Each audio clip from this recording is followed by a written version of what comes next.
dushimira wowe warangije gukora subscribe hano kuri Byose Online TV. Wowe cyo usabwa no gukomeza ugakurikirana video tugenda tubagezaho, ukora like, share ndetse byaba ngombwa ushaka kuduha igitekerezo nabwo ukatwandikira muri comment. Ubu rero tubazaniye inkuru ijyanye n'imikino, aho abanyamakuru ba Radio 10 ndetse n'uwahoze ari umuyobozi wa Rayon Sport Munyakazi Sadate bari guterana amagambo hagati wahoze ari umuyobozi wa Rayon Sport Munyakazi Sadate n'abanyamakuru ba Radio 10 gukomeje gufata indi ntera, aho bamwise umurwayi wo mu mutwe ndetse bamusabira kujyanwa mu kigo ngororamuco kiri Iwawa.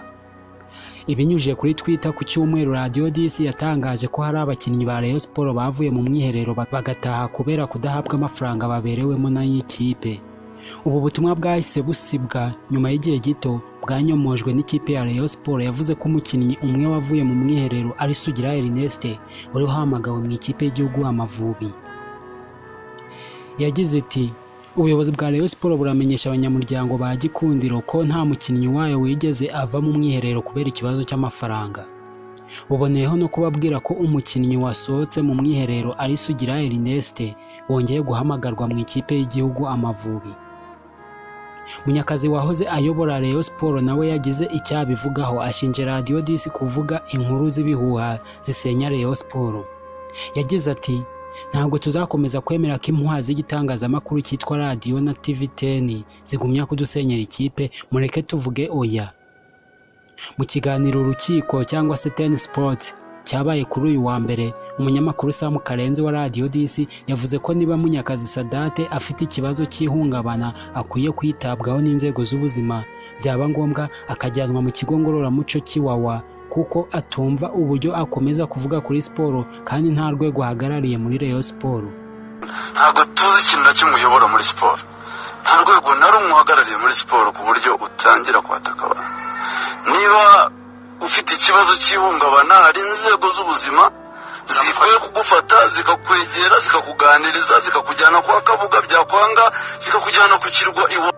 Yagize ati Sadate reka nkuvuge mu izina, niba ari ugushaka kumenyekana ushaka reka tukuvuge bwa nyuma, tukumenyeshe bwa nyuma ko tudafite umwanya wo kugutaho kuko uyu munsi ntabwo tuzi ikintu na kimwe uyobora muri Rayon Sport. Yakomeje avuga ati niba ufite ikibazo cy'ihungabana, hari inzego z'ubuzima zikwiye kugufata zikakwegera zikakuganiriza zikakujyana kwa Kabuga, byakwanga zikakujyana Iwawa aho abandi bajya bafite ikibazo nk'icyo ngicyo. Ariko duha amahoro, twubahe, ubaha akazi kacu, wubahe n'abanyarwanda duha amakuru. Uyu munyamakuru yakomeje avuga ati wowe polisi uyiteye hejuru, umugabo w'Imana Gasogi wafashe umwanya we yubaka ibintu bye yiteza imbere, afite icyo agezeho, uririrwa umutesha umutwe, none watugezeho ko nta rwego uyoboye muri siporo, wacecetse ugakora ibindi. Wahaye abantu amahoro, uririrwa ubaririza Karenzi anyuza aha aracyagenda muri ya modoka isitya, wagira utese uru Rwanda ni amahoro.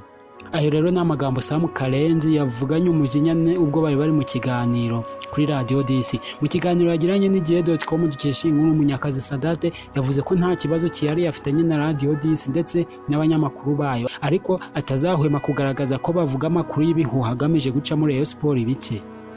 Yagize ati nta kindi kibitera uretse ubunyamwuga bukeya, nahamya ko bugenda bukagira ingaruka nyinshi. Radio 10 icyo dupfa nta kindi ni ugutangaza amakuru y'ibihuha adakoze kinyamwuga. Umuntu wese rero ukoze inkuru itari ya kinyamwuga, biba bikwiye ko abantu bose bagaragaza ibyo bintu. Yakomeje avuga ati mu mahame y'itangazamakuru Radio 10 itubahiriza harimo kwirirwa ivuga inkuru z'ibinyoma n'ibihuha bigamije gusenya umuryango mugari wa Rayon Sport n'abakunzi bayo babaryanya n'ubuyobozi.